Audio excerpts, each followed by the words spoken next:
All right, Tom. You ready? Tom, you're muted. Yeah, I got you.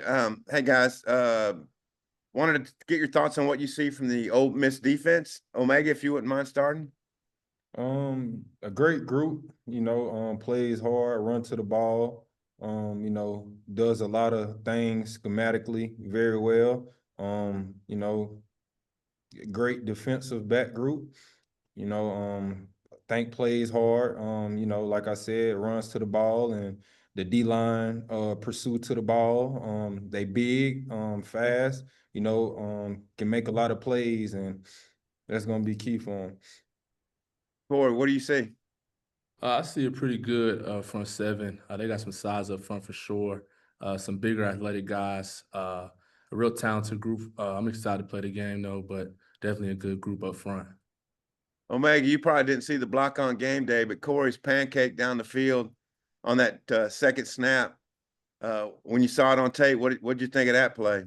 Oh man, it reminded me of Blindside, when Big Mike, he got yelled at that one time, and in that game when he got it together, he pulled and ran out and made that heck of a block. It reminded me of that play. So, he works his tail off every day. So it's not surprising to me. And, just seeing that and him showing that athletic ability to go out and make that blocking space on the DB.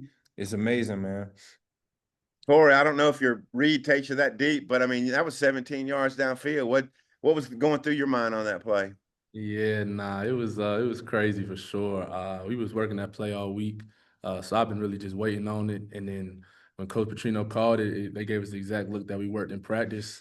And I remember just pulling around the edge and just getting past the second level, seeing the safety, and I thought he was gonna try to juke me or like really cut underneath. And I seen he was coming at me head up, and I was like, I got to make him pay.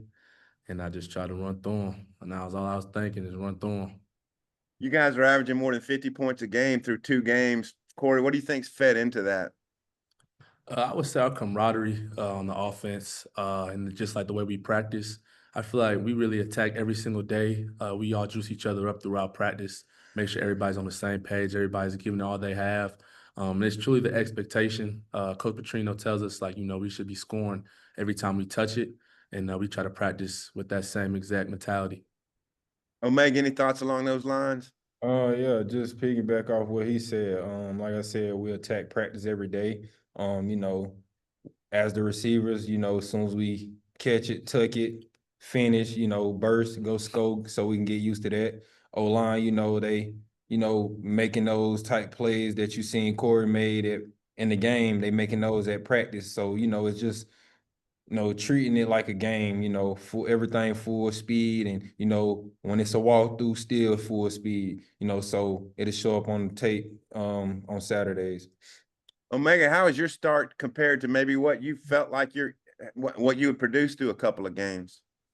It ain't surprising to me. It might be surprising to the outsiders, but like I put the work in and day out, not just me, but our whole offense collectively. Like I said, as soon as I catch it, I finish, go extra hard, run every route like it's my last. So it ain't really surprising me, as I said. It just hitting the light on Saturdays, but it's something that I continuously do every day at practice. Last thing I got, the governor has said she'd like to see Arkansas State play every year. How lit was that game for you guys? What'd you think of the atmosphere and just going down and playing, Corey? I'll say the game was fun. The stadium, it was packed, so it definitely gave us like a lot of energy. And speaking of Arkansas State, like we'll be ready to play anybody. So the opponent really doesn't matter. Omega? Yes, man, that's a great atmosphere over there down there in Little Rock. It's a heck of a stadium. It was for sure one of the loudest stadiums I played in and been a part of. The crowd was like more in tune to it. And a lot of more faces was able to come see us play throughout the state. So, that was a good part. But overall, I think they should keep that going. I think it's a great thing for the state to do. Thanks. Ray, go ahead. Yeah, Corey, I was wondering, Is it benefited you guys to see a heavy blitz team in Alabama A&M and then a team that didn't blitz as much in Arkansas State? And also, do you see carryover with some of the things Arkansas State does schematically and what Ole Miss will do? Yeah, for sure. Alabama A&M, they definitely gave us a lot of really good, like just blitz looks, a lot of different looks, especially like on the interior. And then looking at Arkansas State, a lot of the movement that they do up front is pretty similar to Ole Miss, so it kind of gave us like a small taste of it, like a week early. So I think it'll definitely be beneficial, and just like looking back at the film and seeing kind of where we went wrong, what we did well, so we can make sure that we can be real clean for this week. And for both of you guys, you had a home game, you had another home game that where you had to travel for, and this one is a true road game in the SEC. What has the vibe been like around the football facilities and with coaches and stuff talking to you about taking it on the road for this game for the first time? Um, High energy, we attack and practice every day. Handling the crowd noise every day at practice very well. So, once it comes Saturday, it won't be shocking to us or anything new. Just proud of the guys, the way we come into work and attack and practice, knowing that we got this, great opponent to face on Saturday. So, like I said, just showing up and, doing what's right throughout practice, throughout the week, so it can show up on tape on Saturday. And Omega, what have you seen from the secondary with Ole Miss, personnel wise? Anybody jump out to you?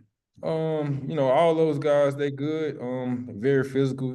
Like I said, I know there's areas I gotta step my game up just because we're going into SEC play. But no disrespect to they guys, it ain't been nothing too crazy that stood out to me, but like I said, they have a great group. Some guys got great fundamentals, can get in and out of breaks. Like I said, they do a lot of things schematically that makes them great. I say they trench game, save the DBs out a lot. So that'll just probably be it, the main thing for Did you them. ever? Did you? I should have looked, but did you face Ole Miss at all when you were at South Carolina? Oh, sir, I didn't. First time. Okay. All right. Appreciate it, guys. Matt, go ahead. Yeah, Omega for you. I mean, any particular goals for you this year in SEC play? Kind of your second time through it? Just like I said, mentioned in one of the interviews before, just put together the bad and the good I did and, just execute from that and, just showing up to practice and practicing hard, man. Like I said, it'll show on Saturday if you does those things throughout practice, throughout the week. So it's pretty much it. Yeah, and what do you remember about that third and final year at South Carolina? I think you were with Spencer and Sellers. Yeah, man. Like I said, just things I picked up there because I was kind of young, but seen a lot of ball and played a lot of ball. Just watching first rounders, practicing how they go about their business throughout practice. So that really carried over to me and seeing the production they was able to make and have on Saturdays just because they practice so hard throughout the week, carried over with me, and those are things that I'm doing now to make myself great so I can showcase my talent and make plays on Saturdays. Yeah, and then you've also been Talen's favorite target. I mean, how much do you think that connection has been growing through two games? Kind of how and why? Just putting in the extra work with Taylor, meeting with him, watching extra film, staying out to practice, running extra routes. We do that every day, just so we can be on the same page. And, shout out to our O-line, they playing they tails off, so, it gives Taylor time to think and just to move around and be able to make those decisions with the ball. And shout out to my receiver corps, man. They come in and work they tails off too as well. Shout out to Unc, man, prayers for him, for a speedy recovery. But yeah, man, he's like the dad in the room, puts us in check when, things aren't going as planned or, things aren't going our way, So just having guys like that and, just us building each other confidence up and, putting in the extra work, man, to make whatever it takes to happen on Saturdays for us to win, just coming together alone and just making those plays. It's awesome. And then Corey, for you, I mean, you've talked about wanting to play in the SEC. Now it's only 3 to 4 days away. I mean, how you feeling now that it's the turn of the week? Yeah, no, I'm excited. Like I've said, I believe the best football's played here in the SEC. I've been lucky, to be at Georgia Tech and get a few games playing SEC opponents. But it's gonna be different to have that patch on your chest and rock out with these guys. Coach Mateos was saying at the start of camp that the goal with getting you is to kind of get the best, pass blocking guy, and that they would develop the run game. And then you go and you have that big pancake the other day. I mean, how do you feel like you've developed that run game? Yeah, for sure. I believe that it's definitely being developed. Definitely been a focus of mine as well. Throughout the off season, and getting to see plays like that show up, is big. But really, just trying to keep getting better every day. Mateo's coach, he shows me a lot of different ways to just continue to just excel more in the run game and just get better and work on small details that can help me out a lot. So it's been good. And then the last one for me, something I asked the defensive guys is just with it now being the start of SEC play. I mean, how maybe does that bring about a change of intensity, focus, whatever that is in practices now? Sure.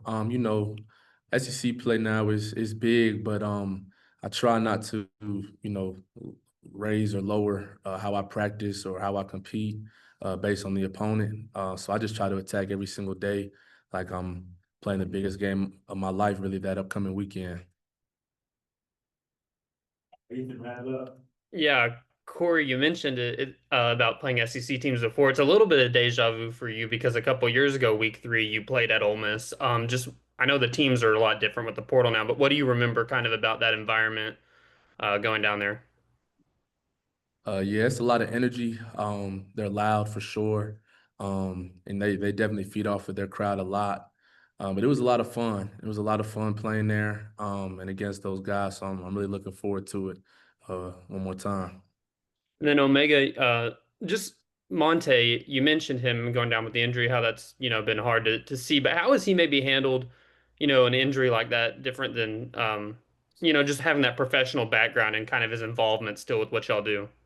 Monte, not just speaking on Monte's behalf when it comes to this, but like all of us, man, all athletes go through adversity, at some point throughout their life. And I'm pretty sure, from what I know, Monte has already had, a few injuries early on in his career. So, he already done been through adversity, but, just he understands, like, he comes in, he's not, it's not bothering him at all, he wants to be out there with us, but like I said, he's done been through adversity, he's not no selfish guy. He's picking us up, lifting us up. It's like he's still out there, he's right there in our ear once we in indie drill or, team or whatever the case might be. So, like I said, Monte's good with handling adversity. He's done been through it already, and just a minus. It's just a setback, but he'll be back stronger than he left. And he was right behind you, on the depth chart. They're able to give you some breathers, play some snaps. Who are some guys now that maybe could step up in that role? Just other guys on the team you think could maybe help y'all out, kind of where Monte was. It's time for Courtney Crutchfield, to come along. It's time for Ferd to come along. All those young guys, and it was like that before, Unc went down, you always got to have that mentality, but now we on them constantly every day, and putting it in their head that you up, your number can be called at any moment. So it's go time. Thanks, guys. So, appreciate your time. See you Saturday. Okay.